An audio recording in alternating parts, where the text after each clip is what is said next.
가지 기념일들이 많이 있습니다. 어린이날도 있고 어버이날도 있고 또 스승의 날도 있고 부부의 날도 있습니다. 여러분, 우리 사회에 이런 기념일들이 있다는 것은 무엇을 말하는 것이겠습니까? 이 사회가 기본적으로 공동체성을 가지고 있다는 것을 말해주는 것입니다. 우리는 이 사회에서 한 명의 개인으로 존재하는 것이 아니라 또 어린이와 또 성인으로, 또 부모님과 자녀로, 또 스승과 제자로, 또 부부로 서로 유기적으로 연결되어 존재하고 있습니다. 그리고 각 사람들은 바로 그런 공동체 속에서 하나의 구성원으로서 멤버십을 가지고 살아가고 있습니다. 그리고 이런 모습은 우리가 속해 있는 이 교회에도 존재합니다. 왜 그럴까요? 하나님께서 교회를 그렇게 세우셨기 때문입니다. 그래서 교회에도 보면 이렇게 유기적으로 연결되어 있는 공동체의 모습이 아주 뚜렷하게 나타나는 것을 볼 수 있습니다. 그리고 우리 모두는 그러한 공동체 속에서 각각의 한 명의 개인으로 존재하는 것이 아니라 하나의 구성원으로서 멤버십을 가지고 존재하고 있습니다. 그래서 오늘은 우리가 멤버십에 대해서 생각해 보려고 합니다. 구체적으로는 교회 멤버십에 관한 것이지만 이 5월에 있는 여러 가지 기념일들을 생각하면서 여러분들의 가정과 사회에 있는 그런 멤버십에서도 적용할 수 있을 것 같습니다. 여러분, 그렇다면 멤버십이라는 것은 어떤 것을 말할까요? 요즘 사회에 보면 멤버십이라는 말이 굉장히 많이 사용되는 것을 볼 수 있습니다. 제가 검색을 해봤더니 네이버 멤버십, 통신사 멤버십, 유튜브 멤버십 이런 말들이 나오더라고요. 그런데 여기에서 사용되는 멤버십이라는 말은 제가 오늘 설교하려고 하는 멤버십과는 전혀 다른 의미를 가지고 있습니다. 여러분, 여기에서의 멤버십은 어떤 것을 말합니까? 소비자로서 어떤 권리를 누리는 멤버십을 말하는 것입니다. 내가 한 명의 구독자로서 어떠한 대가를 지불하면 나는 그것에 대한 멤버십을 얻게 되고 또 그것에서부터 다양한 서비스를 누릴 수 있는, 또 그러다가 내가 그 서비스가 마음에 들지 않으면 언제든지 해지하고 다른 서비스로 갈아탈 수 있는 소비자로서 어떤 권리를 누리는 그런 멤버십을 말하고 있습니다. 여러분, 그러나 우리는 교회나 가정이나 사회에서 이런 소비자로서의 멤버십을 가지며 살아가는 것은 아닙니다. 우리가 새로운 시민교회의 멤버십, 각 가정의 멤버십이라는 것은 우리가 각 교회와 가정에서 소비자로 존재한다는 것을 말하는 것이 아니죠. 만약 멤버십이 그런 것이라면 우리는 이 5월에 누군가에게 감사를 할 이유가 전혀 없을 것입니다. 내가 나의 마땅한 권리로 마땅한 서비스를 누리고 있는데 거기에 감사가 왜 필요하겠습니까?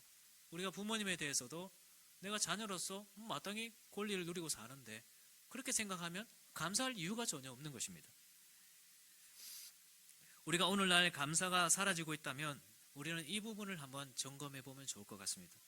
만약 우리가 한 명의 소비자로서 마땅한 대가를 지불하고 마땅한 권리를 누리고 있다고 생각한다면 우리는 자연스럽게 감사를 잊으며 살아가게 될 것입니다.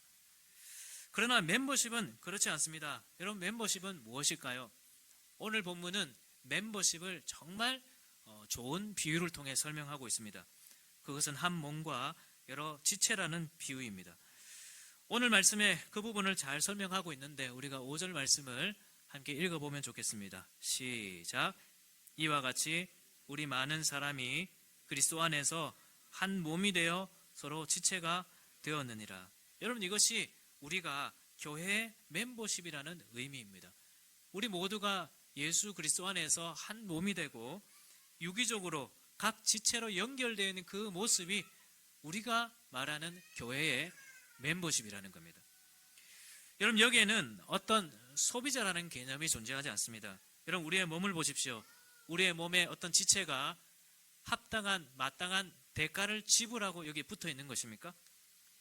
그리고 그 대가에 따라 서비스를 차등적으로 누리고 있습니까? 실버 등급이라든지 골드 등급이라든지. 제가 이 오른쪽 발목을 한 5개월째 지금 제대로 사용하지 못하고 있습니다. 그럼 이 오른쪽 발목은 5개월째 자기 역할을 제대로 하지 못하고 있기 때문에 어떤 그 서비스를 차등적으로 지금 지급받고 있는 것입니까? 피 공급을 적게 받고 있는다든지, 다른 지체가 너는 일을 덜 했으니까 내가 널 좀 적게 도와줄 거라든지, 그런 식으로 이 몸이 역할을 하는 것입니까? 그렇지 않죠. 또 그러다가 이 오른쪽 손이 갑자기 내가 이 오른쪽 발목 때문에 내가 이 한 몸으로서 누리는 서비스가 마음에 들지 않는다. 그러면서 이 멤버십 해지를 요구하면서 내가 다른 몸에 가서 살겠다. 그런 일들이 일어납니까? 그렇지 않습니다. 교회 멤버십은 그런 것이 아니죠. 오히려 이 멤버십은 상호 의존적인 관계를 갖는 것입니다. 서로에 대한 신뢰와 감사와 사랑과 어쩌면 그것조차도 없을지도 모릅니다. 내가 사랑을 해야 된다는 그런 말조차 의식하지 못할 정도로 이것은 하나인 것입니다. 그래서 그런 바탕 위에서 일종의 서비스를 받는 소비자로 있는 것이 아니라 서로가 유기적으로 서로를 섬기는 봉사자로 있는 것입니다. 내가 봉사자라는 생각을 갖지 못할 정도로 하나인 것입니다. 내가 저 사람을 위해 섬겨야지라는 말조차도 의식되지 않는 그냥 하나인 것입니다. 여러분, 우리 주님은 교회를 이렇게 세우셨습니다. 왜 그럴까요? 우리 주님이 그런 분이시기 때문이죠. 여러분, 우리 주님은 하나님으로서 우리와 함께하기를 원하셨습니다. 하나님은 우리가 하나님에게 어떠한 대가를 지불했기 때문에 구원의 은혜를 주신 것이 아닙니다. 오히려 우리를 사랑하시기 때문에 하나님이신 그분이 우리의 도움이 되기를 원하시고 우리를 섬기는 봉사자가 되기를 원하신 것입니다. 주님은 지금 또 우리에게서 어떤 섬김, 서비스를 받으려고 계시는 것이 아닙니다. 예수님 말씀에 인자가 온 것은 섬김을 받으려 함이 아니라 도리어 섬기려 하고 자기 목숨을 많은 사람의 대속물로 주려 함이니라. 여러분, 우리 주님은 우리 교회가 이런 모습이 되기를 원하십니다. 우리가 서로 유기적으로 연결되어 있는 그런 멤버십 가운데에서 우리가 서로에 대한 책임감을 가지고 서로를 돕고 섬기면서, 그래서 이 오른쪽 발목이 힘이 없다면 왼쪽 발목이 조금 더 힘을 내고, 또 약한 지체가 있다면 강한 지체를 의지하는 그런 멤버십으로서의 교회로 세워져 가기를 원하고 계십니다. 여러분, 그렇다면 우리가 이런 교회의 멤버십을 잘 지켜나가기 위해서 우리가 오늘 본문에서 배워야 할 것이 있다면 어떤 것이 있을까? 먼저 첫 번째로 우리가 3절 말씀을 같이 한번 읽어보면 좋겠습니다. 시작. 내게 주신 은혜로 말미암아 너희 각 사람에게 말하노니 마땅히 생각할 그 이상의 생각을 품지 말고 오직 하나님께서 각 사람에게 나누어 주신 믿음의 분량대로 지혜롭게 생각하라. 여러분, 오늘 말씀은 우리가 이 교회의 멤버십을 잘 지켜 나가기 위해서 먼저 겸손을 배워야 한다고 말씀하고 있습니다. 특히 3절 중반에 보면 마땅히 생각할 그 이상의 생각을 품지 말고 라고 말씀하죠. 이것은 우리가 교만한 태도로 다른 사람을 바라보는 그런 것을 말하는 것입니다. 그렇게 하지 말라는 것이죠. 실제로 이 로마서를 받았던 이 로마 교회에는 이런 교만이 문제가 되었던 일들이 있었습니다. 로마서 14장에 보면 일부 성도들이 믿음이 연약한 자의 의견을 비판했던 것 같은데, 그래서 14장 1절에 보면 믿음이 연약한 자를 너희가 받되 그의 의견을 비판하지 말라, 그렇게 말하고 있습니다. 또 15장 1절에 보면 믿음이 강한 우리는 마땅히 믿음이 약한 자의 약점을 담당하고 자기를 기쁘게 하지 아니할 것이니라. 그러니까 우리가 이 교회 멤버십을 잘 세워가기 위해서는 자신에게 맡겨진 분량을 따라 겸손하게 행동해야 한다는 것입니다. 여러분, 우리가 신앙생활을 하면서 늘 조심해야 할 것이 있다면 어떤 것이 있을까요? 이 겸손을 배우는 것입니다. 교만하지 않는 것입니다. 자기의 분량을 지나치게 생각해서 내 생각을 다른 사람에게 관철시키려고 하는 것, 우리는 이것을 늘 교회에서 조심해야 됩니다. 저도 이제 나이가 들어가고 이제 40입니다. 개척한 지도 이제 몇 년이 되어 가다 보니까 혹시나 내 생각으로 좌지우지 할까봐 굉장히 조심합니다. 그래서 요즘 제가 붙들고 있는 말씀은 제 고집대로 하지 아니하며 자기 고집대로 하지 아니하며. 여러분, 우리는 고집을 내려놔야 됩니다. 내 생각이 이렇기 때문에 다른 사람들도 다 그럴 거라고 생각하고, 또 교인이라면 다 이래야 되고 집사라면 다 이래야 된다는 그런 생각을 우리는 내려놔야 됩니다. 왜냐하면 이것이 이 교회의 멤버십을 해치는 가장 주된 원인이기 때문입니다. 여러분, 우리는 이런 모습을 집단주의라고도 할 수 있을 것 같습니다. 예를 들면 군대와 같은 모습입니다. 군대는 어떤 모습입니까? 똑같은 옷을 입고 똑같은 훈련을 받고 똑같은 행동을 하는 그런 모습입니다. 이런 집단주의는 겉으로 보기에는 멤버십이 있는 것 같고 연합이 되는 것 같고 또 일체감이 있는 것 같지만 실제로는 개인의 은사와 책임과 사랑을 억압하는 것입니다. 이런 모습 속에서는 우리는 다 이렇게 해왔어. 집사라면 이렇게 해야지. 교인이라면 이렇게 해야지. 그냥 하라는 대로 하지. 뭐 이렇게 말이 많아요. 저 사람은 왜 저렇게 튀는 걸까? 이런 생각이 그 멤버십을 유지하는 힘입니다. 그러나 교회의 멤버십은 그렇지 않죠. 교회 멤버십은 각각의 인격과 다양성과 또 자율성과 사랑과 또 책임감이 그 중심을 이루는 것입니다. 오늘 말씀 4절에 보면 우리가 한 몸에 많은 지체를 가졌으나 모든 지체가 같은 기능을 가진 것이 아니니, 또 6절에도 보면 우리에게 주신 은혜대로 받은 은사가 각각 다르니, 여러분 멤버십은 이런 것입니다. 교회의 멤버십은 각자에게 주어진 은사와 분량이 다 다르지만 그 모든 것을 존중하고 인정하면서 한 몸을 세우게 연합하는 그것이 바로 교회의 멤버십입니다. 그래서 이 멤버십에서는 불필요한 것이 단 하나도 없는 것입니다. 여러분 우리의 몸을 보십시오. 우리의 몸이 불필요한 게 있습니까? 그리고 이 모든 것들은 대체 불가능한 것들이죠. 저의 이 발목이 약하다고 해서 다른 것으로 대체할 수 있겠습니까? 대체 불가능한 것들입니다. 불필요한 것이 단 하나도 없습니다. 그러나 집단주의는 그렇지 않습니다. 집단주의는 우리 모두를 하나의 집합체로 분류합니다. X, Y, Z. 그런 집합체로 분류하고 각각의 인격은 그런 집합체 하나의 표본의 하나로 여기죠. 그렇기 때문에 여기에는 하나가 없어지면 다른 것이 대체하면 되는 것입니다. X가 없어지면 또 다른 X가 대체하면 되는 것이죠. 군대에서 그렇습니다. 우리 모두는 하나의 인격으로 존재하는 것이 아니라 그냥 소총수로 분류될 뿐입니다. 탄약 취급병, 통신병으로 군대는 그렇게 분류합니다. 그래서 군대에서는 각 사람의 인격과 그 이름이 중요하지 않습니다. 소총수가 필요하면 박성광이라는 인격이 필요한 것이 아니고 또 다른 소총수가 필요할 뿐입니다. 그러나 교회는 그렇지 않습니다. 교회는 여러분들을 성도, 집사, 목사로 분류하지 않습니다. 그렇기 때문에 이 교회에서는 모든 사람들이 다 대체 불가능한 사람들입니다.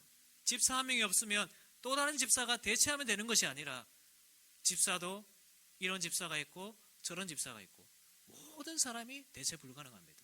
모든 사람이 불필요한 사람이 한 명도 없는 것입니다. 여기에는 평균에 맞춰진 사람이 잘난 사람이 아니라 모두가 다 잘난 사람이다. 왜 그러니까 우리 하나님께서 각 사람을 부르실 때 각자에게 다 다른 기능을 맡기셨고 다 다른 분량을 맡기셨기 때문입니다. 그래서 이 교회에서는 우리 교회 가장 어린 이소미도 대체 불가능한 성도입니다. 이제 막 교회에 나오신 분들도 대체 불가능한 성도들이죠. 왜냐하면 하나님께서 그들에게도 맞는 기능과 역할을 부여하셨기 때문입니다. 그래서 이소미는 그냥 가만히 있기만 해도 누군가에게 기쁨과 행복감을 주기도 합니다. 이소미가 이 교회에 있는 분량입니다. 또 누군가에게는 내가 아이를 한 명 더 키워야 되나 그런 선한 마음을 갖게 하는 그런 좋은 역할을 하고 있기도 합니다.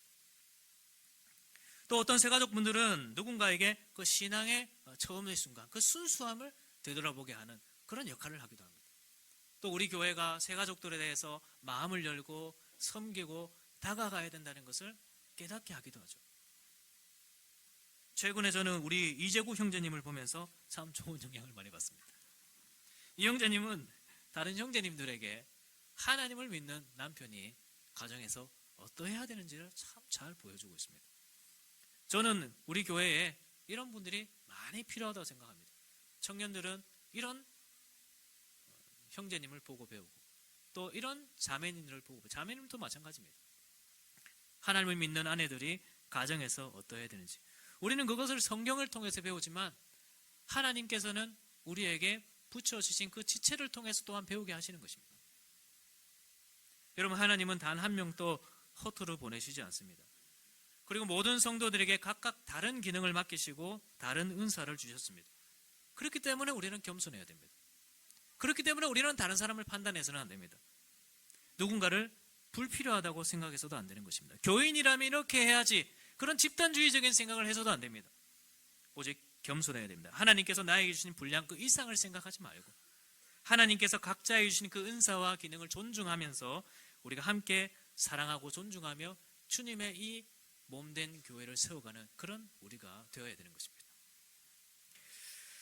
여러분, 두 번째로 우리가 이 교회 멤버십을 잘 지켜가기 위해서 오늘 본문에서 마지막으로 하나를 더 생각해 보면 좋을 것 같습니다.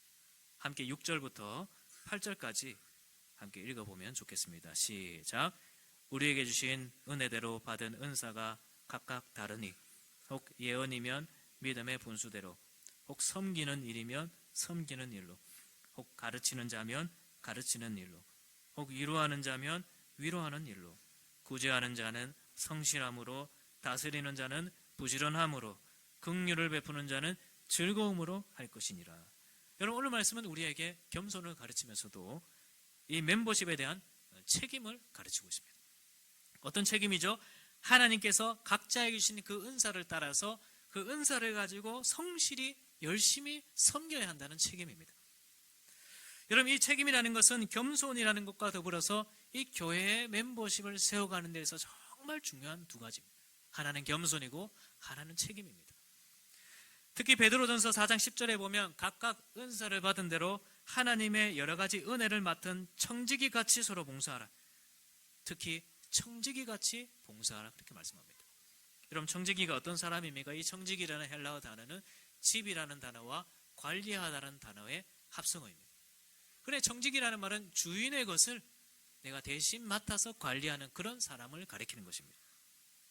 예수님께서도 이와 관련된 비유를 말씀하셨었는데, 어떤 한 주인이 타국에 가면서 자기 종들에게 자기의 소유를 맡기고 가는 달란트 비유, 우리가 많이 들어보셨을 겁니다.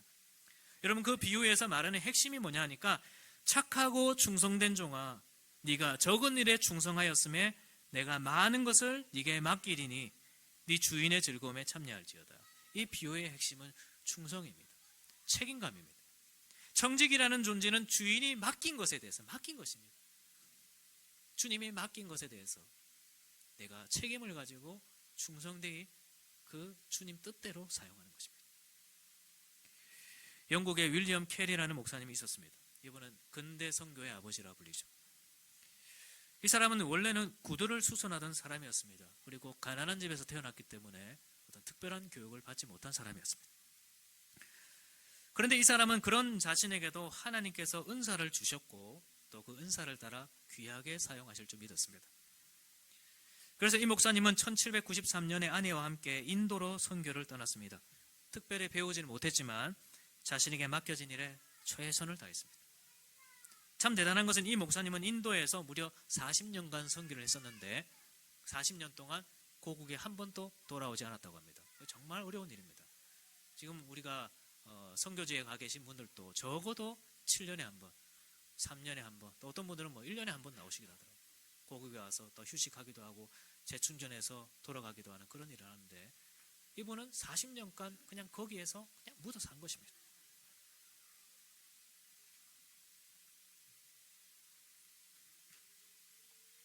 그리고 그곳에서 인도의 여러 가지 언어를 배우고 그것을 무려 26개의 언어, 인도에는 여러 가지 26개의 언어로 성경을 번역했습니다. 학교를 설립했고 여성의 인권을 위해 일했습니다. 그리고 이런 말을 했습니다. 나는 꾸준한 사람입니다. 나는 어떤 일이든 참고 인내하며 계속할 수 있습니다. 내가 지금 이 자리에 있는 것은 전적으로 그것 때문입니다. 여러분, 이 목사님은 어려서부터 특별한 교육을 받은 것이 아닙니다. 특별한 재능이 있었던 것도 아닙니다. 하지만 이분은 하나님께서 맡기신 일에 대해서 책임감을 가지고 꾸준하게 섬기는 분이셨습니다. 이 40년간 고국에 돌아오지 않고 그곳에 그냥 찐득하게 있었던 것만 해도 이분이 얼마나 꾸준하고 책임감을 가졌던 분인지 우리가 잘 알 수 있을 것입니다. 그래서 후대 사람들은 이 목사님의 사역을 이렇게 평가합니다. 그는 한 번도 하나님께 충성한 것을 후회한 적이 없는 사람이다. 여러분, 이런 마음은 오늘날 우리에게도 정말 필요합니다. 나에게 특별한 것은 없지만, 나에게 어떤 특별한 재능은 없지만, 내가 교회에서 어떤 특별한 역할을 맡고 있는 것은 아니지만, 작은 것일지라도 그 일에 대해서 책임감을 가지고 꾸준하게 그 역할을 감당하는 것, 이것이 오늘날 우리 교회를, 멤버십을 세워가는 중요한 모습입니다. 여러분, 우리의 몸을 보십시오. 우리 몸의 지체 중에서, 여러분들의 몸 중에서 어느 것이 가장 중요하다고 말할 수 있겠습니까? 그렇게 말할 수 있는 것이 하나도 없습니다. 이것을 이야기하면 다른 것이 또 생각나고, 교회의 몸이 그런 것입니다. 여러분, 이 교회는 어떤 특별한 사람들의 특별함으로 세워지는 것이 아닙니다. 모든 기능을 맡은 모든 지체가 각자의 역할을 따라 성실하게 책임감 있게 감당하는 그것을 통해 교회의 멤버십이 세워져 가는 것입니다. 여러분, 말씀을 정리하겠습니다. 우리는 지난 수련회 때 자신에게 주어진 은사와 재능이 무엇인지 생각해 봤습니다. 참석하지 못한 분들은 지금이라도 한번 생각해 보면 좋을 것 같습니다. 중요한 것은 이제 우리가 그 은사를 생각하는 것이 아니라 우리에게 맡겨진 그 지체의 멤버십의 그 자리에서 이제 책임감을 가지고 성실하게 그 역할을 감당하는 것입니다. 제가 몇몇 분은 기억하고 있습니다. 그래서 제가 보고 이야기할 겁니다. 제가 이야기하지 않더라도 하나님께서 여러분들을 이 공동체에 왜 보내셨는지 한번 생각을 해보십시오. 여러분, 하나님은 단 한 사람도 허투루 보내시지 않습니다. 하나님은 여러분들을 아무 곳에나 보내시지도 않습니다. 하나님은 여러분들이 꼭 필요한 곳, 여러분들이 지체로서 꼭 필요한 그곳에 하나님께서 보내십니다. 여러분들은 하나님께서 이 교회를 위해 부르신 꼭 필요한 사람들입니다. 그러므로 사랑하는 여러분, 여러분들에게 주어진 그 은사를 따라서 겸손하게 섬기면서도 책임감 있게 섬기는 우리 모두가 되기를 주님의 이름으로 축원합니다. 그럴 때 이 교회는 정말 건강한 멤버십으로 세워져 가게 될 것이고, 또 하나님께서 기뻐하시고 또 많은 성도들이 함께하고 싶은 그런 건강한 공동체로 세워가게 될 것입니다. 이 은혜가 우리 교회에 있기를 주님의 이름으로 축원합니다.